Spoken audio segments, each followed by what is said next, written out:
Brussels, 1943. A black Mercedes sedan pulls up to the front gates of a Catholic boarding school on Rue de la Glacière. Two SS officers step out, their boots striking the cobblestones with deliberate menace. They carry a list of names, typewritten in German, each one a Jewish child rumored to be hidden somewhere in this city of whispers and shadows. The lead officer, Obersturmführer Klaus Barbie's local counterpart, adjusts his leather gloves and walks toward the entrance with absolute confidence. He believes the paperwork never lies. He believes systems cannot be fooled. He believes that by the end of this day, he will have 20 or 30 terrified children loaded into trucks, bound for Malines, the assembly camp that feeds the rail lines to Auschwitz. What he doesn't know is that he's walking into the most elaborate paper trap ever constructed by a 5'2" nun who never fired a gun, never threw a punch, but who will save more lives than most resistance fighters ever dreamed of. Sister Marie Adele was not born a hero. She was born Mathilde d'Herbe in 1898 in a rural Belgian village, where the most dangerous thing she ever faced was a late frost ruining the potato harvest. She entered the convent at 19, took her vows at 21, and spent the next 2 decades teaching arithmetic and catechism to girls from good Catholic families. She was quiet, methodical, and utterly unremarkable. The other nuns considered her kind, but boring. The students thought she was strict but fair. No one would have guessed that beneath her habit and rosary beads was a mind capable of outmaneuvering the entire Nazi bureaucratic machine. But war has a way of revealing who people truly are. And when the Germans rolled into Belgium in May of 1940, when the deportations began in 1942, when Jewish families started appearing at the convent door in the dead of night, with children clutching stuffed animals and whispering goodbyes, Sister Marie Adele discovered something about herself. She discovered she was willing to lie, forge, and manipulate every rule she'd ever been taught to follow. Belgium in 1943 was a country carved into pieces. The Germans controlled the cities, the infrastructure, the records. Collaboration was common, resistance was dangerous, and neutrality was a luxury no one could afford. The Jewish population, once integrated into Belgian society, was now marked, registered, and systematically hunted. The Gestapo didn't need to search every building. They had lists, they had addresses, they had informants, and they had the one weapon no rebel army could fight: paperwork. Every child in Belgium was supposed to be accounted for. Baptism records, school enrollment forms, ration cards, medical files. The Nazis believed in the power of documentation, and they were right to. You couldn't hide in plain sight without the paper trail to support your existence. And that's exactly where Sister Marie Adele saw the crack in their armor. The convent where she worked, the Institut de la Vierge Fidèle, was a boarding school for girls. It had dormitories, classrooms, a chapel, and most importantly, it had files, enrollment records, tuition receipts, health inspections, all the bureaucratic debris that proved a child belonged there. When the first Jewish mother arrived at the side door with her daughter, begging Sister Marie Adele to take her in, the nun didn't hesitate. She said yes, but she didn't just hide the girl in the attic or the cellar like so many others were doing across Europe. That was a temporary solution, a death sentence waiting to happen the moment the SS decided to search the building. Instead, Sister Marie Adele did something far more dangerous and far more brilliant. She gave the girl a new identity on paper. She opened the school's ledger, grabbed a pen, and wrote down a false name. A Catholic name, Marie Dupont, baptized at St. Catherine's in Ghent. Parents killed in an air raid, orphaned, enrolled. She forged a birth certificate using the convent's official letterhead. She backdated a tuition payment receipt. She even added a handwritten note in the margin about the girl's supposed allergy to strawberries, the kind of mundane detail that makes a lie feel real. And then she filed it all away, crisp and neat, in the cabinet with the other 312 students. When the second mother arrived 2 nights later, she did it again, and again, and again. By the end of 1942, Sister Marie Adele had created an entire phantom orphanage within the real one, a paper institution that existed only in her files, but could withstand any inspection. The system she built was terrifyingly simple and devastatingly effective. Every Jewish child who arrived was immediately scrubbed of their identity. Their real names were memorized, never written down. Their photographs were destroyed. Their parents' letters were burned after being read. In exchange, they received a new life, a new baptism certificate forged with stolen church seals. A new set of school records seamlessly inserted into the convent's official files. A new backstory, usually tragic, always Catholic, designed to explain why they had no relatives to visit or vouch for them. The children were taught to recite the Lord's Prayer, to cross themselves, to answer to their false names without hesitation. And Sister Marie Adele kept 2 sets of books, one for the Nazis, pristine and perfectly legal, one hidden in the convent cellar, locked in a metal box, containing the real names of every child she'd saved, because she knew that someday, if they survived, those children would need to know who they really were. The danger escalated throughout 1943 at a pace that would have broken most people. The Gestapo wasn't stupid, and they weren't lazy. They knew that convents, monasteries, and Catholic institutions across Belgium were hiding Jews. Raids became routine. SS officers would arrive unannounced, demanding to see enrollment records, ration card distributions, baptism certificates. They would walk through dormitories, staring at the faces of sleeping children, looking for the telltale signs, darker features, nervous glances, a child who flinched when called by their new name. Other convents were caught. Children were dragged out screaming. Nuns were arrested, interrogated, sometimes sent to camps themselves. The risks were not theoretical. They were constant, suffocating, and absolutely real. And yet, Sister Marie Adele never stopped. Every time a new Jewish family appeared at the convent door, she opened it. But she wasn't working alone, and that was the key to her survival. The convent's Mother Superior, Sister Clotilde, knew exactly what was happening and gave her silent approval. Several other nuns were brought into the conspiracy, each one assigned a specific role. Sister Jeanne handled the forged ration cards, using connections with a sympathetic clerk at the municipal office. Sister Thérèse taught the children their new Catholic identities, drilling them on prayers and saints until the words became automatic. Sister Hélène managed the incoming and outgoing correspondence, making sure no letter ever mentioned a Jewish name or hinted at the truth. They operated like a resistance cell, compartmentalized and careful, trusting each other, but never speaking openly about what they were doing. If the Gestapo ever tortured one of them, the others could claim ignorance. It was cold, calculated, and absolutely necessary. The children themselves became part of the deception, though many were too young to fully understand the stakes.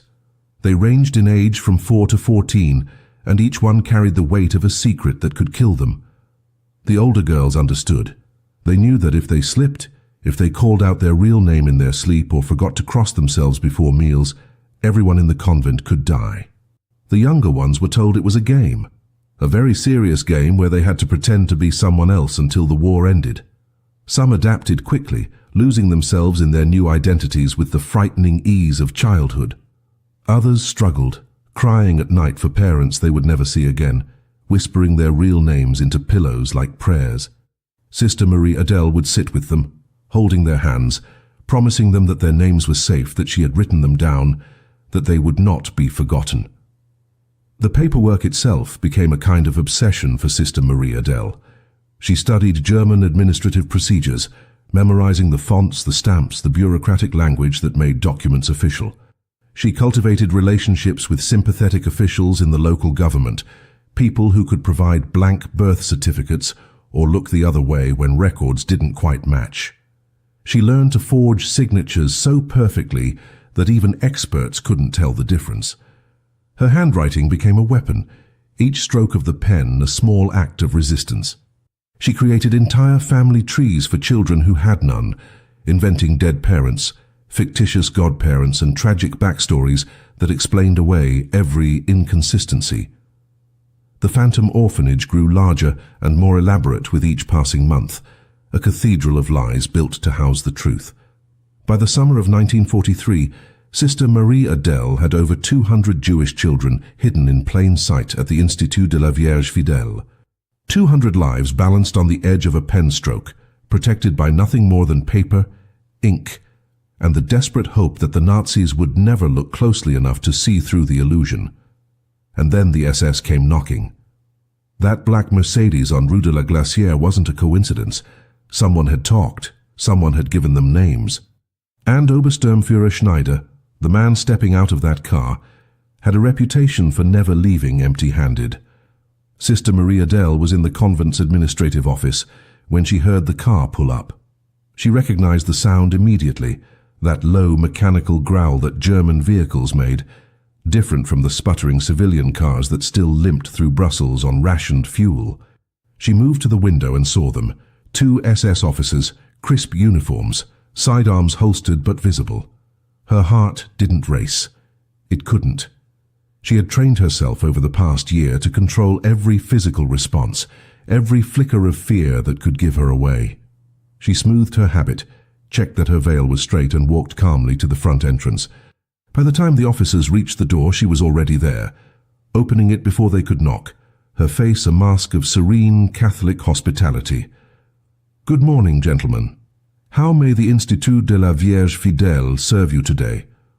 Obersturmführer Schneider was a man who believed in efficiency. He didn't waste time with pleasantries or threats. He simply pulled a folded sheet of paper from his coat pocket and handed it to Sister Marie Adele. It was a list, 23 names, Jewish children, ages ranging from 6 to 13. The intelligence report attached claimed that these children were currently enrolled at this very convent under false identities. Schneider watched her face as she read, looking for the micro-expressions that betrayed guilt. A tightening around the eyes, a slight pallor, a tremor in the hands. He saw nothing. Sister Marie Adele read the list slowly, her lips moving slightly as if sounding out unfamiliar names, and then she looked up at him with genuine confusion. "I'm afraid there must be some mistake, Obersturmführer. None of these names appear in our enrollment records. We keep very thorough documentation. Would you like to review our files?" This was the moment where everything could collapse. Schneider wasn't an idiot. He knew that Jewish children were being hidden under Catholic names. That was the entire point of the list. His informant had given him the real names, the Jewish names, precisely because he knew the convent would deny recognizing them. But Schneider also knew that the best way to catch a liar was to let them dig their own grave. He nodded. "Yes, sister. Show me your records." "All of them." Sister Marie Adele led him and his partner into the office, her movements unhurried, and pulled out the massive leather-bound ledger that contained the official enrollment records for the school. She opened it on the desk, turning pages with the practiced ease of someone who had nothing to hide. 347 students currently enrolled. Here are their names, their dates of enrollment, their baptism records, and their tuition payments. Feel free to cross-reference. Schneider spent the next 2 hours going through every page. He checked names against his list. He demanded to see birth certificates, and Sister Marie Adele produced them, each one perfectly forged, each one stamped with official seals from parishes across Belgium. He asked to see the children themselves, and she complied, leading him through the dormitories and classrooms, where girls sat reading, sewing, and praying. He stopped in front of several, asking their names, their ages, where they were from. The children answered without hesitation, their false identities worn like second skins. One girl, no more than 8 years old, recited the Hail Mary in flawless French when Schneider demanded proof of her Catholic upbringing. Another showed him a small silver crucifix around her neck, a gift, she said, from her late mother. Schneider saw dark eyes, olive skin, features that could have been Jewish or could have been southern Belgian or could have been anything. Suspicion was not proof. By the time Schneider left, empty-handed and visibly frustrated, Sister Marie Adele's hands were shaking, but she didn't let them shake until the black Mercedes was out of sight. She stood in the doorway, watching the car disappear down Rue de la Glacière, and only then did she allow herself to breathe. She had won this round, but she knew with absolute certainty that they would come back. The SS always came back. And next time, they would bring more than a list. They would bring dogs, informants, torture if necessary. The Phantom Orphanage had survived its first real test, but the war was far from over and the body count was still climbing. The close call with Schneider forced Sister Marie Adele to evolve her system. It was no longer enough to simply forge documents and hope the Nazis wouldn't look too closely. She needed redundancy, layers of deception so thick that even if one part of the lie was exposed, the rest would hold. She began creating backup identities for the highest-risk children, complete with alternate birth certificates and enrollment records at fictional schools in bombed-out towns where the municipal offices no longer existed. If a child's paperwork was ever questioned, she could produce a second set, claiming the first was an administrative error. She also started moving children between safe houses, rotating them through a network of sympathetic families and religious institutions across Brussels and beyond. A girl who spent 3 months at the convent might suddenly be transferred to a monastery in Liège or a farmhouse in the Ardennes, her paper trail updated to reflect a sick relative or a scholarship opportunity.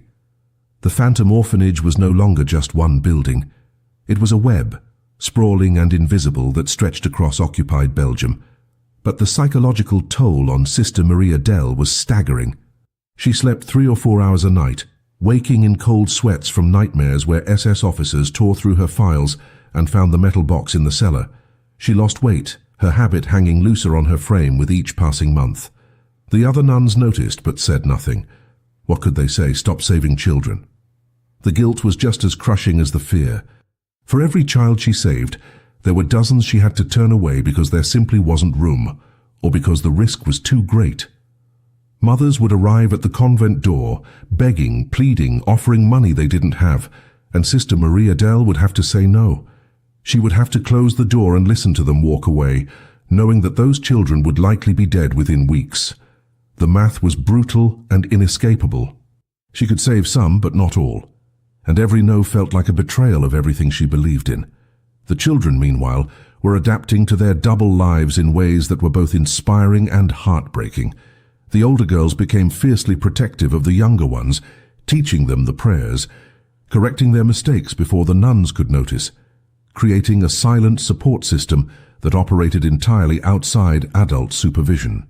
They developed codes, subtle gestures that meant danger or all clear, ways of communicating without words.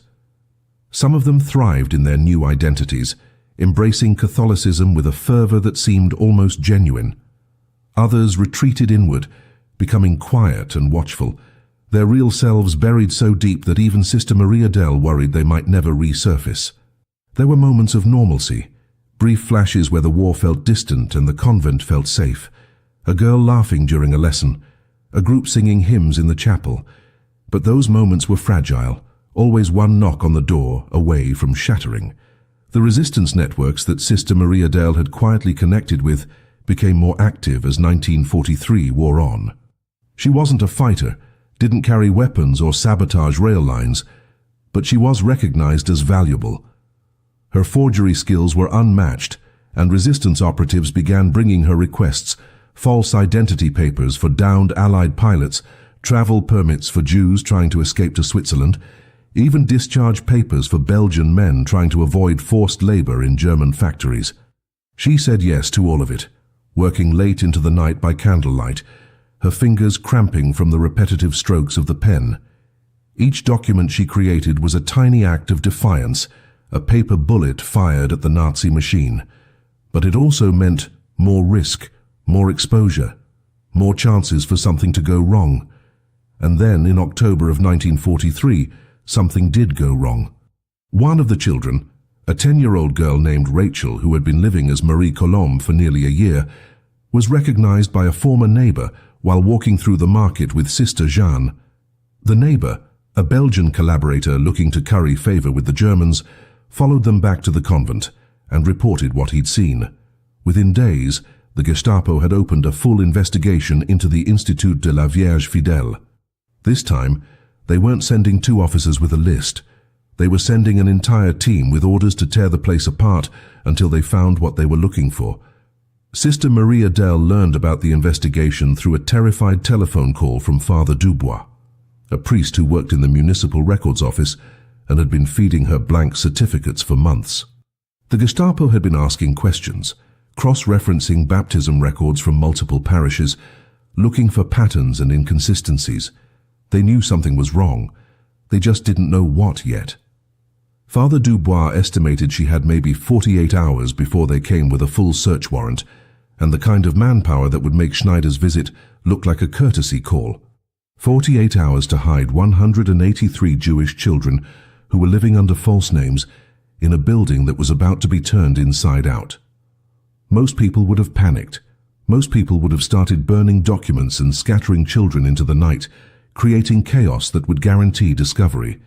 Sister Marie Adele did neither. She had been preparing for this moment since the day she forged her first baptism certificate. The evacuation plan she activated was something she had been refining in her mind for months, a complex choreography that required perfect timing and absolute trust. She gathered the senior nuns in the chapel and explained the situation in a voice that allowed no room for doubt or fear. The children would be moved in waves, small groups of 5 or 6, transported to safe houses across Brussels using a network of sympathetic families and clergy that she had cultivated. Each group would leave at different times, using different routes, accompanied by nuns in civilian clothes, who could pass as aunts or family friends. The youngest children, those most likely to panic or make mistakes, would go first. The teenagers who could think quickly and lie convincingly would go last. And the paperwork, the precious files that proved these children existed as Catholics, would remain in place. Removing them would be an admission of guilt. The phantom orphanage had to continue operating on paper, even as it emptied in reality. The first group left that night. 6 girls, ages 4 to 7, dressed in their best clothing and carrying small suitcases as if going on holiday. Sister Thérèse walked them to a tram stop 3 blocks away, where a Belgian schoolteacher named Madame Laurent was waiting. She took the children to her apartment, fed them soup and put them to bed in her spare room. No one on the tram looked twice at a woman traveling with children. The second group left the following morning, escorted by Sister Hélène to a farmhouse outside the city, where the owner had agreed to hide them in a barn loft. By noon, 40 children were gone. By evening, 80. The convent felt emptier with each departure, the silence in the dormitories growing louder and more ominous.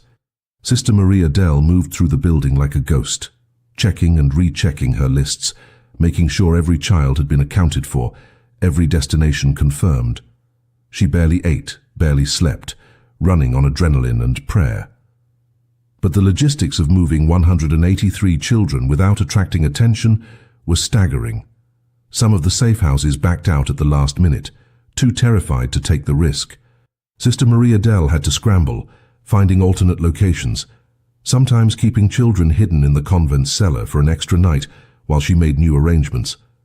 The older girls were the hardest to place because they looked too Jewish, their features too distinct, their eyes too knowing.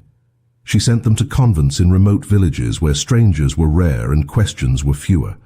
One girl, 14 years old and sharp as a knife, refused to leave. She wanted to stay and help with the evacuation. Sister Marie Adele had to physically push her out the door, handing her to a priest who promised to take her to a monastery near the French border. The girl cried. Sister Marie Adele did not. She couldn't afford to. By the time the Gestapo arrived, 36 hours after Father Dubois' warning, only 12 children remained in the convent. 12 out of 183. They were the ones Sister Marie Adele judged least at risk, the ones with the most flawless paperwork and the most convincing Catholic performances. She had gambled everything on the belief that the Nazis would search, would interrogate, would tear through her files, but would ultimately find nothing concrete enough to justify mass arrests. It was a desperate, impossible gamble. And as she opened the door to face Hauptsturmführer Weber and his team of 8 officers, she had no idea if it would work. Hauptsturmführer Weber was not like Schneider. Where Schneider had been methodical and cold, Weber was theatrical and cruel. He swept into the convent like a man who had already won, his boots echoing on the stone floors, his voice booming through the corridors. He brought 8 men with him, not just officers but specialists, a document examiner from Berlin, an interrogator known for breaking resistance operatives, even a so-called racial expert who claimed he could identify Jewish children by measuring skull dimensions and examining eye color. This was not an inspection. It was an inquisition. Weber made his intentions clear from the beginning. He didn't just want to find hidden Jews. He wanted to make an example of the nuns who had dared to defy the Reich. He wanted arrests, public trials, executions if possible. And he had time. He informed Sister Maria Dell that his team would be staying as long as necessary, days or even weeks, until they uncovered the truth he was certain existed beneath her lies. The search began immediately and was more invasive than anything Sister Maria Dell had anticipated. Weber's men tore through the dormitories, pulling mattresses off beds, ripping up floorboards, checking for hidden compartments. They searched the chapel, the kitchen, the laundry rooms, even the cellar where the metal box containing the real names sat hidden behind a false wall that Sister Maria Dell had constructed months earlier. They interrogated the nuns one by one, separating them into different rooms, asking the same questions over and over, looking for inconsistencies in their stories. They brought in the 12 remaining children and questioned them harshly, the racial expert examining their faces under bright lights, measuring noses and jawlines with calipers like they were specimens in a laboratory. One girl, 9 years old, broke down crying when he grabbed her face. She stammered out the Hail Mary through her tears, and Weber waved the expert away, disgusted. "Crying proves nothing," he muttered. The document examiner spent 3 full days reviewing Sister Maria Dell's files, and this was the moment she had truly feared. He was good at his job, trained to spot forgeries, familiar with every type of official seal and signature used in Belgian administration. He examined the baptism certificates under magnifying glasses, held them up to the light, compared the typewriter fonts on different documents. He found inconsistencies, small ones, a seal that was slightly smudged, a signature that didn't quite match another example from the same priest, a date that seemed improbable given the timeline of parish records. He brought these findings to Weber with a kind of academic pride, certain he had caught the nun in her lies. Weber summoned Sister Maria Dell to the office and spread the documents across the desk. "Explain these, sister." She didn't hesitate. She walked him through each inconsistency with the patient tone of a teacher correcting a slow student. The smudged seal was because Father Gaston had arthritis, and his hands shook when applying stamps. The signature variation was because priests often signed documents in a hurry, and handwriting naturally changed over time. The improbable date was actually correct. The examiner had simply miscalculated based on an outdated parish calendar. Weber wanted to believe he had her. He wanted it so badly he could taste it. But Sister Maria Dell had built her lies with such meticulous care, layered with so much authentic detail and corroborating paperwork, that even the expert couldn't definitively prove forgery. And that was the problem with the Nazi obsession with documentation. If the paperwork was perfect, or even close enough to perfect, it became the truth. Weber couldn't arrest her based on suspicion alone. He needed proof. He needed a child to break, a nun to confess, a document that was undeniably false.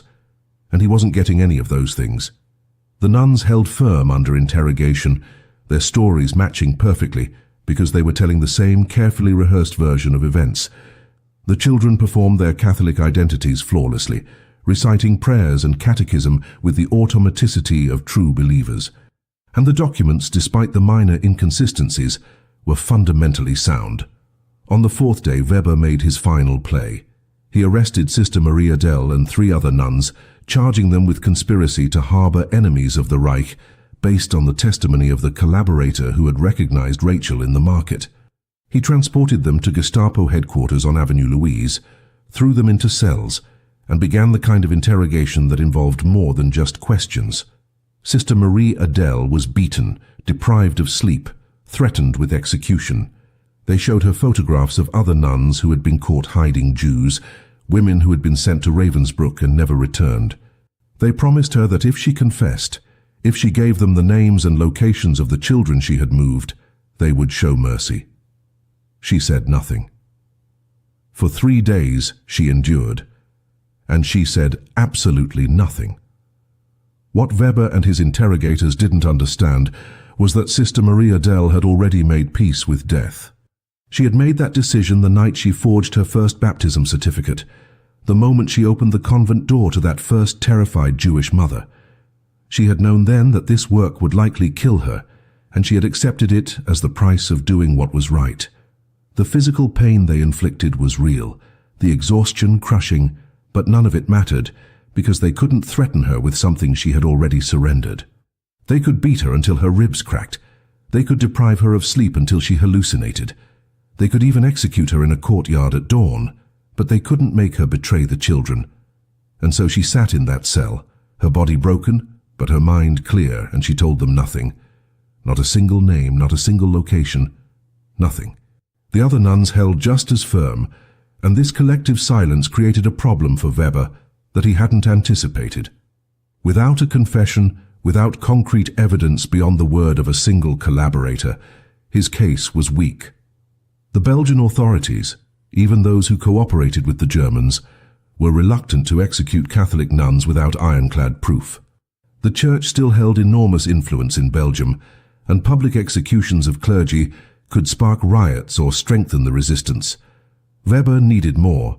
He sent officers to track down some of the children who had been evacuated, hoping to find them and force them to testify, but Sister Maria Dell's network was too scattered, too well hidden. The safe houses had been chosen specifically because they were remote or anonymous, places where a few extra children wouldn't attract attention. The Gestapo found nothing, and after 6 days of interrogation, threats and torture that yielded zero usable intelligence, Weber was forced to admit defeat. Sister Maria Dell and the 3 other nuns were released on October 28, 1943, not because the Gestapo believed them innocent, but because they couldn't prove them guilty. Weber made it clear as he shoved her out of the headquarters building that this wasn't over. "We'll be watching you, sister. Every move, every visitor, every child who walks through your door. One mistake and you're finished." She nodded, her face bruised and swollen, and walked back to the convent in the cold autumn rain. She had won, but the cost was visible in every step she took. The other nuns wept when they saw her. The 12 children who remained stared in silent horror at what the Gestapo had done. But Sister Maria Dell didn't cry, didn't collapse. She simply asked for a basin of water to clean her wounds and a pen to update her records. The convent, however, could no longer function as it had before. Weber had been telling the truth when he said they would be watched. The Gestapo placed the Institut de la Vierge Fidèle under permanent surveillance, with informants stationed nearby to report on everyone who entered or left. Taking in new Jewish children was now impossible. The Phantom Orphanage, at least in its original form, was finished, but Sister Maria Dell's work was not. She had learned something crucial during her time in that cell, something that would define the final year of the war. She had learned that the Nazis could destroy buildings, arrest people, even torture nuns, but they couldn't destroy a network built on paper. The 171 children she had evacuated were still alive, still hidden, still protected by the false identities she had created. And as long as those documents existed, as long as the web of lies held together, the children would survive. She shifted her focus entirely to maintenance and coordination. She could no longer hide children in the convent, but she could keep the existing network running. She made secret trips to the safe houses, traveling in civilian clothes, carrying forged travel permits, checking on the children and updating their paperwork as needed. A girl who had grown too old for her false birth certificate would need a new one. A family that was getting nervous about harboring a Jewish child would need reassurance or a replacement location. A ration card that was about to expire would need to be renewed with forged signatures. Sister Maria Dell became a traveling administrator of her own phantom bureaucracy, a one-woman resistance operation that existed entirely on paper trails and whispered promises. The Gestapo watched the convent, but they couldn't watch everywhere.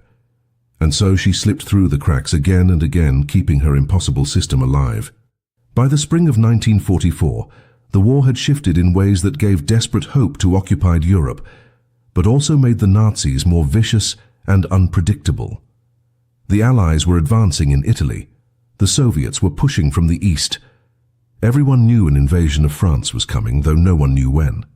In Belgium, the deportations intensified as the Germans tried to finish what they had started, rounding up every last Jew they could find before the Reich collapsed. The Gestapo became more aggressive, more willing to act on thin evidence, more brutal in their interrogations. Safe houses that had held for years were suddenly raided. Resistance networks that had operated in secrecy were betrayed by informants desperate to save themselves. And Sister Maria Dell, despite her caution, despite her meticulous planning, came dangerously close to losing everything she had built.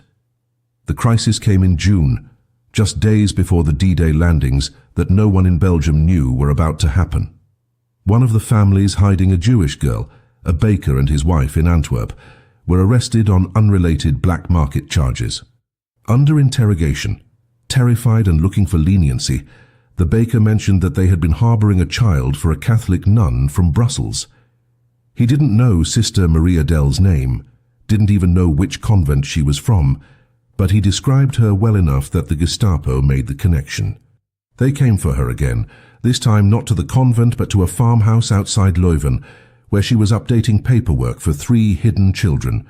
She saw the cars approaching from the window and had maybe 90 seconds to react. She couldn't run. Running would confirm her guilt and lead them straight to the children upstairs. So she did the only thing she could. She burned the documents she was working on in the farmhouse stove, shoved the ashes deep into the coals, and walked outside to meet them as if she had simply been visiting friends. The officer in charge, a Gestapo lieutenant named Kraus, didn't bother with formalities. He grabbed her by the arm, searched her for papers, and found nothing. He dragged her back inside and tore the farmhouse apart, looking for evidence, for children, for anything. The family who owned the farm played their roles perfectly, acting confused and offended, insisting that Sister Maria Dell was simply a family friend who visited occasionally. The 3 children hiding in the attic stayed absolutely silent, barely breathing, praying in their heads because they had been trained never to pray aloud when danger was near. Kraus didn't find them. The attic entrance was hidden behind a false wall in a closet, a modification the farmer had made specifically for this purpose. But Kraus did find ash in the stove, still warm, and he knew she had burned something. "What were you destroying, sister?" She met his eyes without flinching. "Old letters from my mother. She passed away last month and I couldn't bear to keep them." He didn't believe her, but he couldn't prove otherwise. Ash was ash. And without physical evidence, without the documents she had been working on, he had nothing. But Kraus wasn't stupid, and he wasn't done. He arrested Sister Maria Dell on suspicion of resistance activity and brought her back to Brussels for another round of interrogation. This time they didn't just beat her. They brought in a specialist, a man who had broken British agents and Polish partisans, someone who understood that physical pain had limits, but psychological torture did not.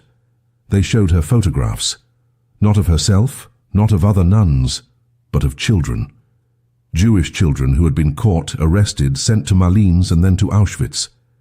They told her in explicit detail what happened to those children in the camps. They described the gas chambers, the crematoriums, the medical experiments, and then they told her that every child she was hiding would suffer the same fate unless she gave them names and locations. They told her that her silence wasn't heroism. It was selfishness. It was vanity. It was choosing her own moral purity over the lives of children who would die because of her stubbornness. It almost worked. For the first time since this nightmare began, Sister Maria Dell felt her resolve crack. Not because she believed them, but because the doubt crept in. What if they were right? What if her refusal to cooperate would lead to even more suffering? What if she could negotiate, trade some information for leniency, save more lives by compromising? She spent a night in her cell turning this over in her mind, praying for guidance, and finding none. And then she remembered something one of the older girls had told her months ago, a 14-year-old named Sarah, who was now hiding in a monastery near Bruges. Sarah had said, "If they catch me, I want to know that you didn't give me up. I want to know that I mattered enough for you to stay silent." That memory, that simple statement of trust, pulled Sister Maria Dell back from the edge. She would not break, not for threats, not for guilt, not for anything. Sister Maria Dell was released again after 8 days, not because the Gestapo believed her innocence, but because the war was collapsing around them and they had bigger problems. The Allied invasion of Normandy on June 6th changed everything. Within weeks it was clear that the Germans were losing, that Belgium would be liberated, that the 1,000-year Reich had maybe months left instead of centuries. The Gestapo shifted their priorities from hunting hidden Jews to preparing for retreat, destroying evidence of their crimes and trying to escape before the advancing Allied forces could capture them. Weber, Krauss and the others who had interrogated Sister Maria Dell disappeared into the chaos, some fleeing to Germany, others simply vanishing into the confusion of a collapsing occupation. The convent was no longer under surveillance. The safe houses were no longer being raided. And for the first time in 2 years, Sister Maria Dell allowed herself to believe that the children might actually survive. Brussels was liberated on September 3, 1944, by British and Canadian forces who were greeted as heroes by crowds that had been waiting 4 years for this moment. The streets erupted in celebration. Belgian flags appeared on every building. Collaborators were dragged from their homes and beaten in public squares. Sister Maria Dell watched the liberation from the convent steps, her face bruised and her body still aching from the interrogations, and she felt nothing. Not relief, not joy, not vindication, just exhaustion. The war wasn't over. Children were still scattered across Belgium, living under false names, many of them traumatized beyond measure. Parents were still missing, most of them dead, and she had a metal box hidden in the cellar containing the real names of 171 children who no longer knew who they were. The celebration in the streets felt obscene to her, premature, a denial of how much had been lost. The reunifications began almost immediately and were more heartbreaking than anything Sister Maria Dell had experienced during the war itself. Some parents survived the camps and came looking for their children, carrying photographs, reciting names, desperate and skeletal and barely alive. Sister Maria Dell would consult her hidden records, locate the child, and arrange the reunion. Some of these meetings were joyful, tears and embraces and promises to never be separated again. But most were tragedies. Children who didn't recognize their own parents because they had been too young when separated. Parents who found their children alive but so changed, so Catholic, so convinced of their false identities that they refused to acknowledge their real names. One mother found her daughter after 2 years of searching, only to have the girl, now 12, tell her in perfect French that her name was Marie Thérèse, that she was a good Catholic, and that she didn't know anyone named Rachel. The mother collapsed. Sister Maria Dell had to help her to a chair, had to explain that it would take time, that the girl had buried her real self so deeply to survive that it might take months or years to bring her back. Many parents never came at all because they were dead. Out of the 171 children Sister Maria Dell had saved, only 43 were ever reunited with surviving family members. The rest became true orphans, their parents murdered in Auschwitz or Bergen-Belsen or shot in mass graves across Eastern Europe. These children had to be placed in Jewish orphanages or adopted by relatives they barely knew, if any relatives existed at all. Sister Maria Dell attended as many of these placements as she could, making sure each child had their real name restored, their history acknowledged, their survival documented. But the guilt crushed her. She had saved their lives but couldn't save their families. She had given them false identities to survive, but now those identities clung to them like ghosts, some children never fully able to reclaim who they had been before the war. And then there were the children who were never found. 23 names in her metal box that she couldn't match to any child who had survived. She didn't know if they had died, been recaptured despite her efforts, or simply disappeared into the chaos of post-war Europe. She searched for them for years, writing letters to orphanages and aid organizations, checking records of displaced persons, following every lead no matter how thin. She found some, a girl who had been adopted by a family in France under her false name and chose to keep it. A boy who had emigrated to Palestine immediately after liberation and wanted nothing to do with his past, but others simply vanished, swallowed by the war, their fates unknown. Those names haunted Sister Maria Dell for the rest of her life, the ones she couldn't save, the gaps in her perfect records, the acknowledgement that even her best efforts had limits. Sister Maria Dell never sought recognition for what she had done, and for decades she didn't receive any. In the immediate aftermath of the war, the focus was on resistance fighters who had blown up bridges and assassinated collaborators, not on a quiet nun who had fought with paperwork. The phantom orphanage she had created existed only in the memories of the children she had saved and in the files she kept locked away. She returned to teaching at the convent, resumed her life of prayers and lessons, and spoke of the war years only when necessary. The Belgian government eventually awarded her a medal for civilian bravery in 1952, a small ceremony attended by a handful of officials who didn't fully understand what she had accomplished. She accepted it with grace, placed it in a drawer, and never displayed it. For her, the war had never ended. It lived in the nightmares she still had, in the faces of the children she couldn't save, in the knowledge that she had lied and forged and manipulated to preserve life in a world designed to extinguish it.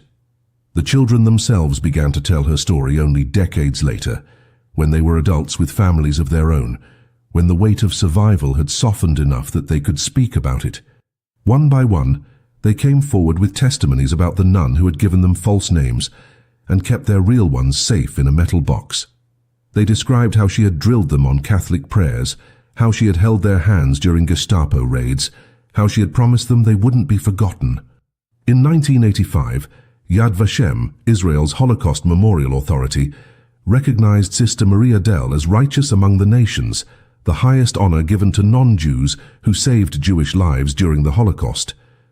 By then, she was 87 years old, frail and nearly blind, but she traveled to Jerusalem to plant her tree in the garden of the righteous.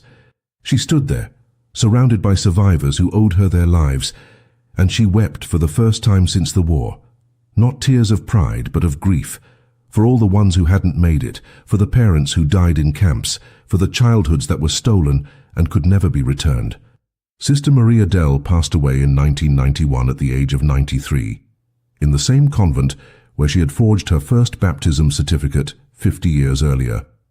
Her funeral was attended by over 200 people, many of them elderly men and women, who introduced themselves by two names, the Catholic ones she had given them and the Jewish ones she had preserved. They told stories about her stubbornness, her terrifying calm under pressure, her refusal to ever give up on a child once she had taken them in. They spoke of her not as a saint, though many called her that, but as a warrior who had fought a war most people never understood. A war where the weapons were pens and paper, where the battlefield was a ledger book, and where victory was measured not in territory gained, but in lives quietly, invisibly saved. The phantom orphanage she created saved an estimated 1,012 Jewish children over the course of the war, though the exact number will never be known because many of her records were destroyed or lost. What is known is that Sister Maria Dell's system of false identities, forged documents and coordinated safe houses became a model for other rescue operations across occupied Europe.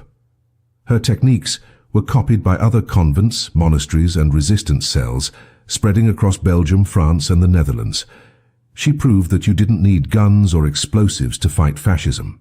You needed patience, precision, and the willingness to lie in service of a truth larger than any one person. She showed that bureaucracy, the very tool the Nazis used to implement genocide, could be turned against them by someone who understood it better than they did. Today, most people have never heard of Sister Maria Dell or the Institut de la Vierge Fidèle. The convent still stands on Rue de la Glacière in Brussels, though it's no longer a boarding school. A small plaque on the wall commemorates what happened there during the war, but most passers-by don't stop to read it. The metal box containing the original names of the children she saved is now in a museum in Jerusalem. Displayed behind glass, the ink faded but still legible. And somewhere in the world, there are grandchildren and great-grandchildren of the children she rescued, people who exist only because a 5'2" nun decided that a piece of paper could be mightier than the entire SS. Her story isn't taught in schools. It doesn't appear in blockbuster films. But it should, because it proves that the most powerful form of resistance isn't always the loudest or the most violent. Sometimes, it's the quiet determination of one person who refuses to let evil win, even if it means spending every night for 3 years forging documents by candlelight, even if it means enduring torture and never breaking, even if it means carrying the weight of 1,000 lives on shoulders that were never meant to bear that kind of burden. Sister Maria Dell didn't just save children. She preserved the very idea that in the darkest moments of human history, there are still people who will risk everything to do what is right. And that might be the most important story we can tell.